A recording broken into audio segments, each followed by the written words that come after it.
So we find ourselves in Daniel, and each week I go through this because it's pertinent and we have to really understand it. We got to grab a hold of these truths of what Daniel prophesied, what he foretold in about 600 BC. And it started with the fact that he prophesied Jerusalem would be rebuilt someday. And the reason for that is because when all the Jews were brought out of Jerusalem and into captivity in Babylon under Nebuchadnezzar, they flattened the city. They destroyed it. So he prophesied that there would be a day when Jerusalem would be rebuilt. That happened. He also said that all these Gentile nations, these strong guys, starting with Babylon and then Persia, then Greece, then Rome, they would all be destroyed and no one would remember them. Well, we remember them through history, but their impact right now, they don't control anybody. Thirdly, he prophesied the coming birth of Jesus and his death. Now, those have all happened. That's history. That's prophetic utterance that came to pass. It's undeniable. And people that say prophecy is a bunch of baloney. No, prophecy is not a bunch of baloney. Everything that's been prophesied in the Old Testament has been fulfilled up until the point of Jesus' resurrection. Future stuff, that's where we're going to eventually get to sometime next year, maybe, I don't know. But this is what hasn't happened. The time of troubles, that's the tribulation, 7 years after the rapture will occur. Believers, dead and alive, will be lifted up to meet Christ in the air, become a heavenly part of his kingdom. 7 years, tribulation, bad times, the last 3.5 years when the Antichrist is in charge. And that will lead then to the time of righteousness. That's 1,000 years after the 7, when Christ comes down, and life is good. No Satan, no bad things. Earth is being rejuvenated in that time, and then Satan's loosed at the end of it until he's cast permanently into the lake of fire. After that time comes the new heaven, the new earth, and everybody that's believers and saved in the Lamb's Book of Life has their heavenly bodies that neither rust nor dust or moth can destroy. Eternity plus a day. That's our goal. Amen? That's what will happen. So we're going to recognize here what occurred in chapter 4, that Nebuchadnezzar, after he had received all of this prophetic utterance and truth from Daniel, he says basically, I praise, exalt, and honor the King of heaven. Not his small g gods, the King of heaven. For all his works are true and his ways just. That's a pretty bold statement for the strongest man in the world, the most powerful guy on the planet. Then he continues to say, he is able to humble those who walk in pride. And that was Nebuchadnezzar prior to this activity. So we see ourselves, coming on to chapter 5 here, and lots of things are going to be changing because we come into a time when there is a new king. The last words of Nebuchadnezzar, basically, that we just read, are those things that he realized as he was at the end of his age, meaning he was ready to pass and go on to glory.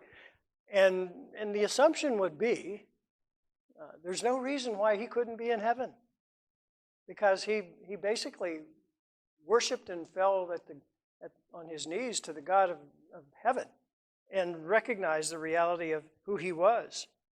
And chapter 5 brings us to a new person. And this is an interesting character, I'll tell you. We have a couple things here we're going to worry about. Daniel had a name called Belteshazzar. Okay, that doesn't go in your outline. I'm sorry. It's a little different spelling. Belteshazzar was Daniel's name. Bel, the first 3 letters, B-E-L, is the Persian god that protects the king.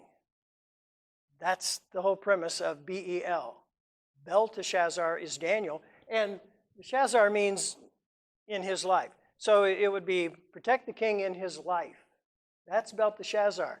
And now we see the Daniel is going to have all this great impact because of this new king that comes in here, and you'll see his name in the bottom right-hand corner of the screen. Belshazzar. That's the one that goes in your outline. There's no ta. No Belta, but Belshazzar. And basically, as the new king, Belshazzar means protect me, the king. Kind of like, guy's a little selfish there. Don't worry about anybody else, just protect me, God. Small g, God. But this is the way he got there. Nebuchadnezzar's father was Nabopolassar, and then Nebuchadnezzar reigned, and his one son, evil Merodach, he was a bad guy. And he got assassinated by Neriglissar. Okay, he got taken out. Bad guy, right? So he got taken out by his son-in-law, or by his brother-in-law, which would have been Nebuchadnezzar's son-in-law. Then Marduk, he was the one that took over when Neriglissar died. He died natural causes, and Marduk took over, but he only lasted 2 months because Nitocris took him out. These are guys that wanted to be in charge, so the easiest way to be in charge was to just kill the guy who was in charge. So they took him out.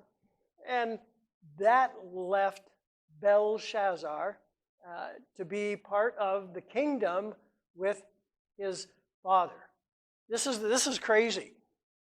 Nitocris is the guy, he's the king, right? But he doesn't want to stay in the palace. He's an adventurer. So he goes out into the world. And he's got the army. He's still conquering and doing stuff. And so while he's going, he says, Belshazzar, you're in charge. Okay? So that's how Belshazzar became the king. And all of a sudden, he finds himself in this position where with the real king away on military campaigns, that he's the strongest guy in the world. There's nobody else that can compete with him. He's living in this heavily fortified city that's got the 80-foot walls that are 80 foot wide or thick, and they're like 30 foot tall, and they've never been penetrated. No one's ever been able to get into Babylon to cause any harm to anybody. And the reality for the thousands of years, literally over 1,000 years that Babylon's been a protected city, no one's had any effect on it. But things are going to change. And that's when we find ourselves looking at things with the military of Medo-Persia. Yeah, a big change comes with the military empire. Over the years, in the distance, away from Babylon, what started out as a small little geographical area, Persia, was beside another small geographical area called Media. And at a point in time, there was a king called Cyrus. Cyrus in Hebrew means God's chosen. It's pretty ironic. Here's God's chosen coming against the Bel god who wants to be protected, the king of Babylon. So here's this thing going on out in the distance, and Cyrus comes to a point where he's able to merge the Medes and the Persian empires together. So now all of a sudden, instead of a couple just regular sized areas, they become really big. And Cyrus is going to put his army on the move. We don't know how many it really was. Historians say, could have been hundreds of thousands. You can just imagine, right? Look coming down the road. Oh, as far as you can see, thousands of chariots and horsemen and all this stuff going on. And all of a sudden, word gets to the other king who's in charge of all the armies, right? He says, this isn't going to happen. I'm going to take them out. Well, he tried, and he failed miserably. Cyrus and the Medo-Persian armies wiped out the Babylonian army. So now here's Babylon with Belshazzar as the king. Is he worried? Nah. What does he do? Well, he says, yes, I'm not so upset about this. Hey, I'm in Babylon. What's going to happen to me, right? Daniel 5:1, Belshazzar the king held a great feast for 1,000 of his nobles, and he was drinking wine in the presence of the thousands. He has this big party. That's what you do when the real king gets wiped out and his army is gone and there's no one to protect Babylon except the residual forces that are there. But that's okay. We got 80-foot wide walls. Nobody's going to bother us. Life is good. Eat, drink, and be merry, right? And in his case, for tomorrow you may perish. More to that story to come. So what goes on in the next several verses is the blasphemy that occurs at this feast. And Joanne read a good bit of this for us already. Verse 2, when Belshazzar tasted the wine, he gave orders to bring the gold and silver vessels, which Nebuchadnezzar his father had taken out of the temple, meaning the temple in Jerusalem. On Temple Mount, he cleaned out all the expensive stuff, which was in Jerusalem, so that the king and his nobles, his wives, and his concubines might drink from them.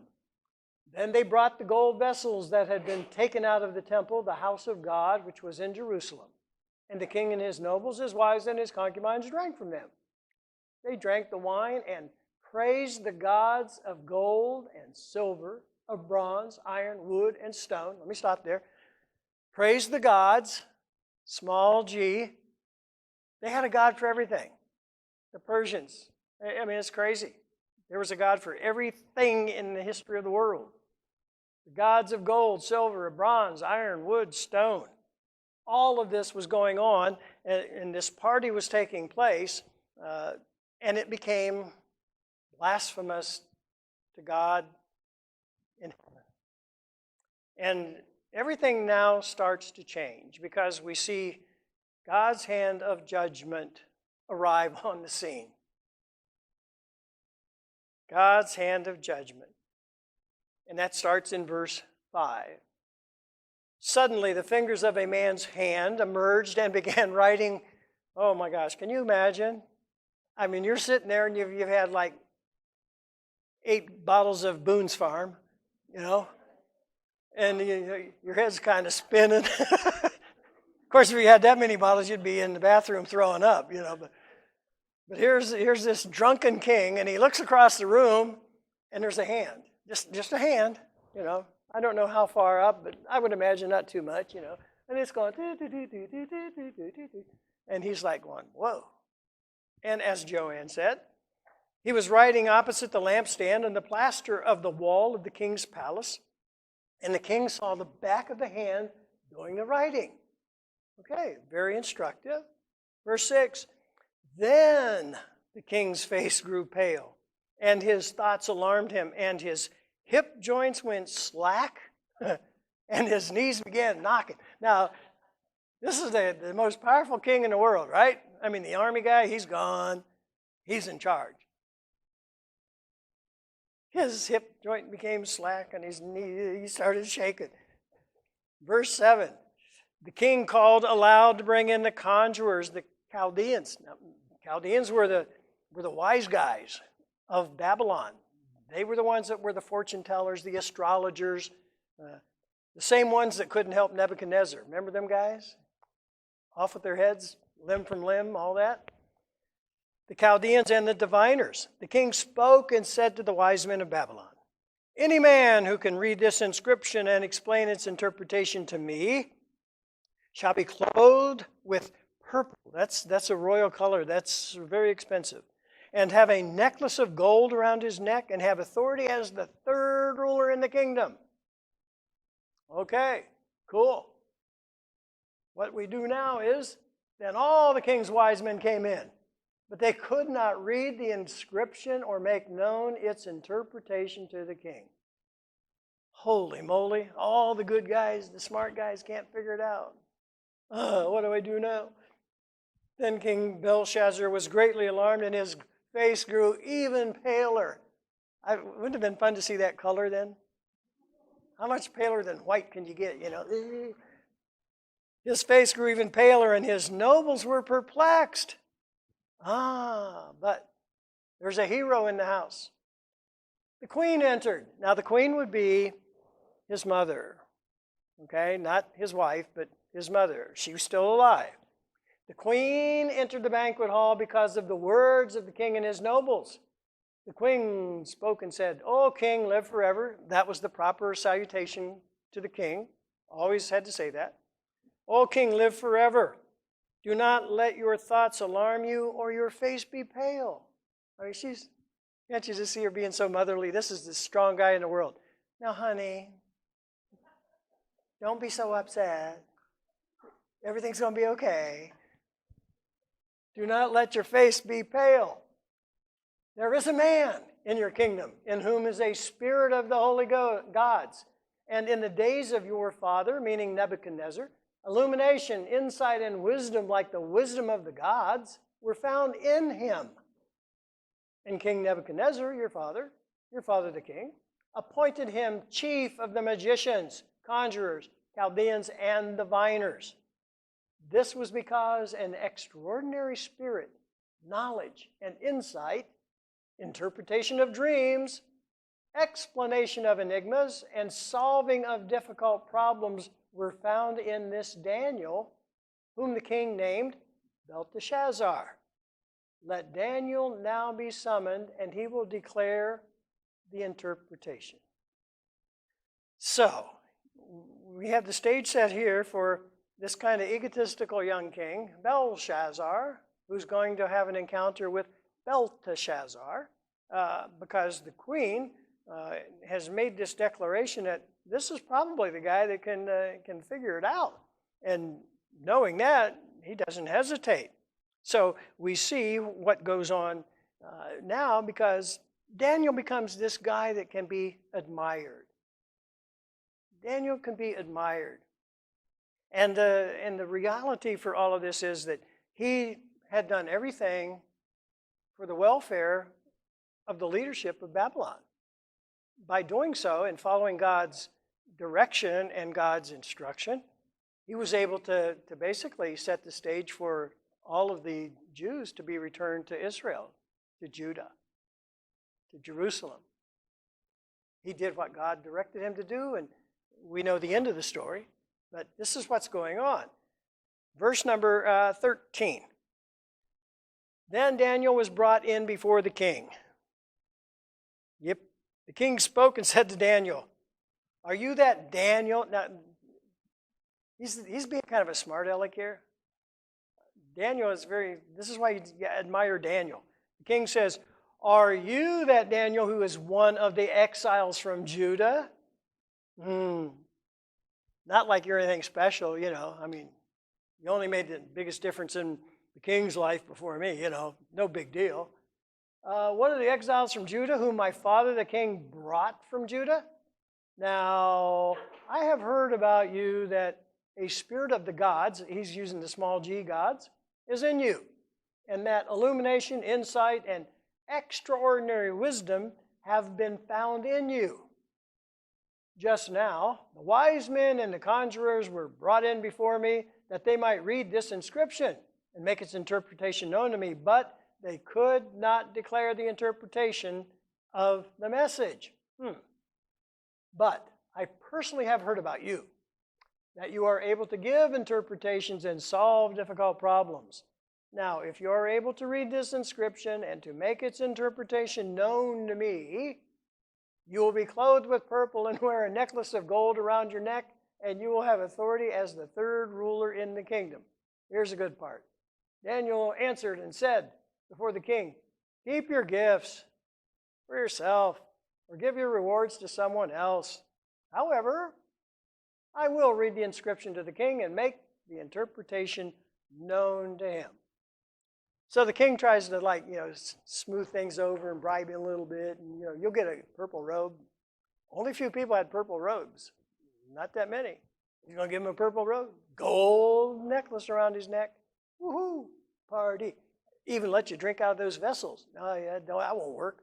Here we see the reality that Daniel starts to review the past. Daniel starts to review the past. And this begins in verse number 18.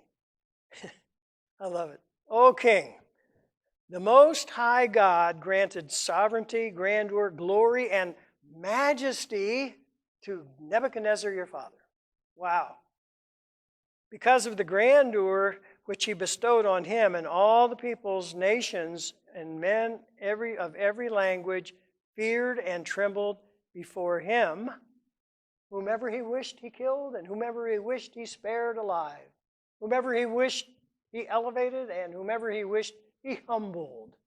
But when his heart was lifted up and his spirit became so proud that he behaved arrogantly, he was deposed from his royal throne, and his glory was taken away from him. He was also driven away from mankind. And this is what we talked about last week. This is the sad part of Nebuchadnezzar's life. His heart was made like that of beasts, and his dwelling place was with the wild donkeys. He was given grass to eat like cattle. His body was drenched with the dew of heaven until he recognized that the Most High God is ruler over the realm of mankind, and that he sets over it whomever he wishes. So, Daniel explains to Belshazzar that, this is what happened to Nebuchadnezzar. I mean, he literally was out on his hands and knees eating the grass like cattle because he went through a period of insanity. And then one day, God clicked his fingers and his capacity was restored. And it's like, wow, Daniel was right. Grass tastes terrible. I don't want to eat that anymore. I don't want to live with the donkeys. I like the palace. Remember, the palace room where the throne was like 300-foot square. It was football fields in size with his throne in the middle of it. Pretty opulent. He liked that. But that's when Daniel begins to look at the charges. Daniel begins to look at the charges. And this is where we get interesting because he builds the case from the past about what he was able to do and how he was able to elevate Nebuchadnezzar to an even higher standard after this episode of losing his mind because the God in heaven took care of him. So we go to verse number 22. Yet you, his son Belshazzar, have not humbled your heart, even though you knew all this. We're assuming he would have been old enough to be aware of what was going on with Nebuchadnezzar.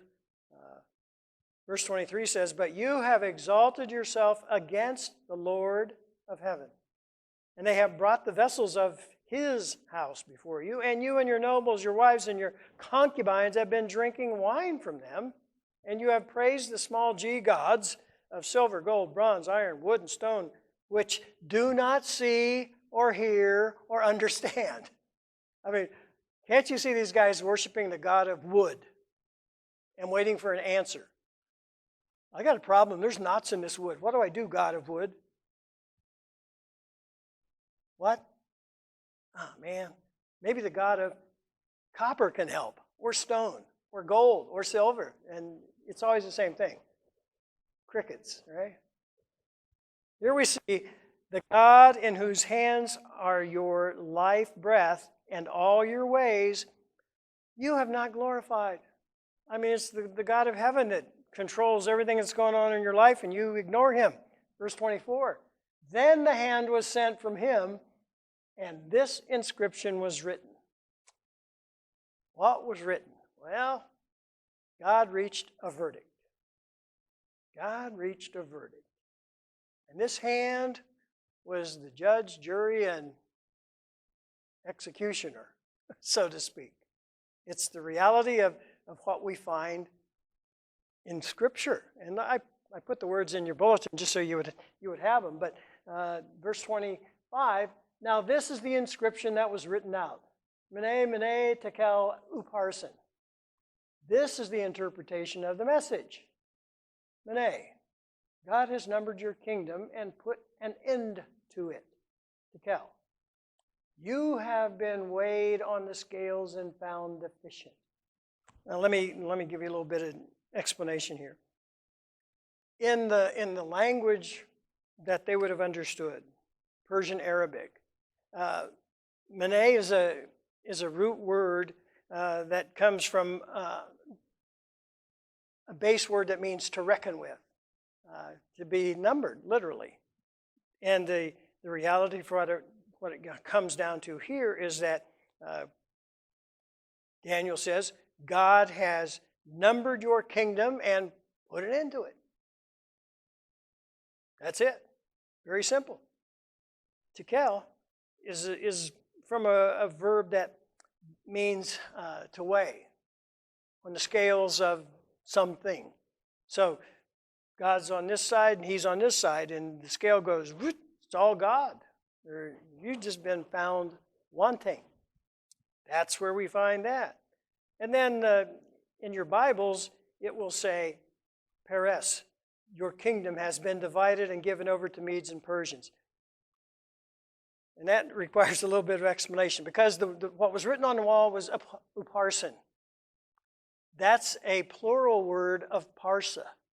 And parsa in the singular is Peres. That's the singular version of upharsin. And basically what that means is to break into. Okay?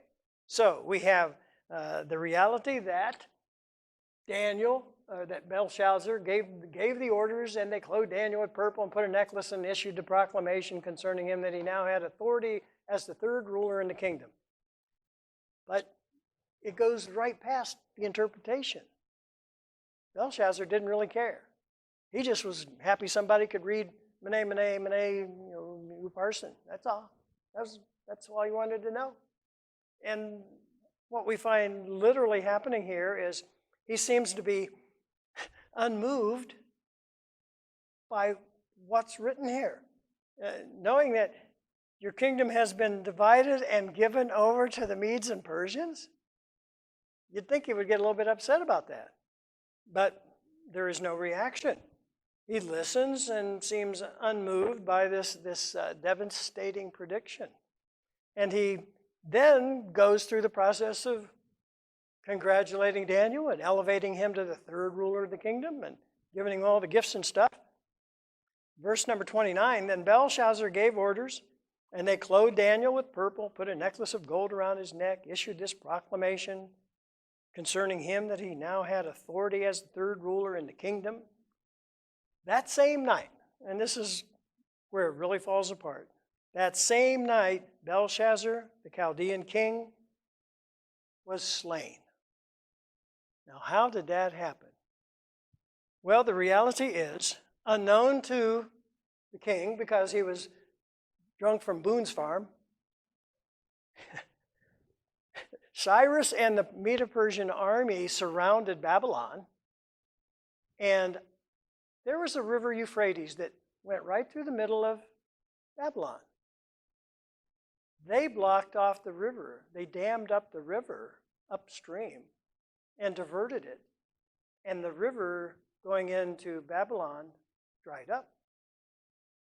And where the river went into the city of Babylon, they had barred gates so the water could get through, right? Well, the water level dropped, and the Persian army just marched right in underneath the barbed gates. Not a fire, no arrows, no swords were shot except for the one that took out the king. The whole city was captured without a battle. 80-foot walls, 30-foot tall, it didn't matter. Can't you just see these guys, 1 o'clock in the morning, what are you doing? Oh, we're going to go in the city. We heard there's a party going on with lots of Boone's farm. So They march in underneath those gates, surround the city on the inside, go to the palace. Yo, king. What did Daniel say that same night? Belshazzar, the Chaldean king, was slain. So Darius the Mede received the kingdom at about the age of 62. Darius was the partner of Cyrus. He had been in charge of the Medes, and now you got him in charge of this part of the world. Cyrus eventually comes over and becomes God's chosen one to send all the people back, and we'll get to that eventually, to Jerusalem. The ones that wanted to leave left, and the ones that wanted to stay stayed. Daniel stayed, and we'll learn about that. But the fact of the matter is, all of this goes on, and there's a couple things that we learn about what the day taught us. God's judgment, first of all, may be slow, but it is thorough. It is thorough. The once mighty Babylon, with its towering and impregnable walls, which had all of these beautiful elements to it, lots of tapestries and gold and silver and the hanging gardens, which were one of the 7 wonders of the ancient world. All of this was magnificent, but by 200 A.D., Daniel started in 600. By 200 A.D., Babylon was deserted and empty. And today, if you were in Iraq and you wanted to see Babylon, it's just a pile of rocks. Nothing significant. It's gone away. And what we understand is when God sees something evil going on, incessantly evil, over and over and over, he deals with it. And he long ago saw this beginning of Babylon, and he saw its end. That's what prophecy is. Future telling, forth telling. God knew exactly what was going to happen to Belshazzar. He knew what was going to happen to Nebuchadnezzar. He knew what was going to happen to everybody before and everybody after. He knows what's going to happen to us tomorrow. That's God. And here he very thoroughly takes care of this situation. And then in conclusion, we have to make sure we never underestimate the power of one godly life, like Daniel's. He endured because he courageously spoke God's truth. He never deviated in his faith. He refused to compromise his character. And what we have to do in our lives is strive to do the same thing, to not compromise our character or our faith. It can be hard. It is hard. I think God intended it to be that way so that we can be a reflection of him in our lives as we live them. Amen? All right, we're going to read this together. Joe read it for us very well. Book, chapter, verse. Daniel 5:5. Suddenly, the fingers of a man's hand emerged and began writing opposite the lampstand on the plaster of the wall of the king's palace, and the king saw the back of the hand that did the writing. It's a shame he didn't pay attention to what it said.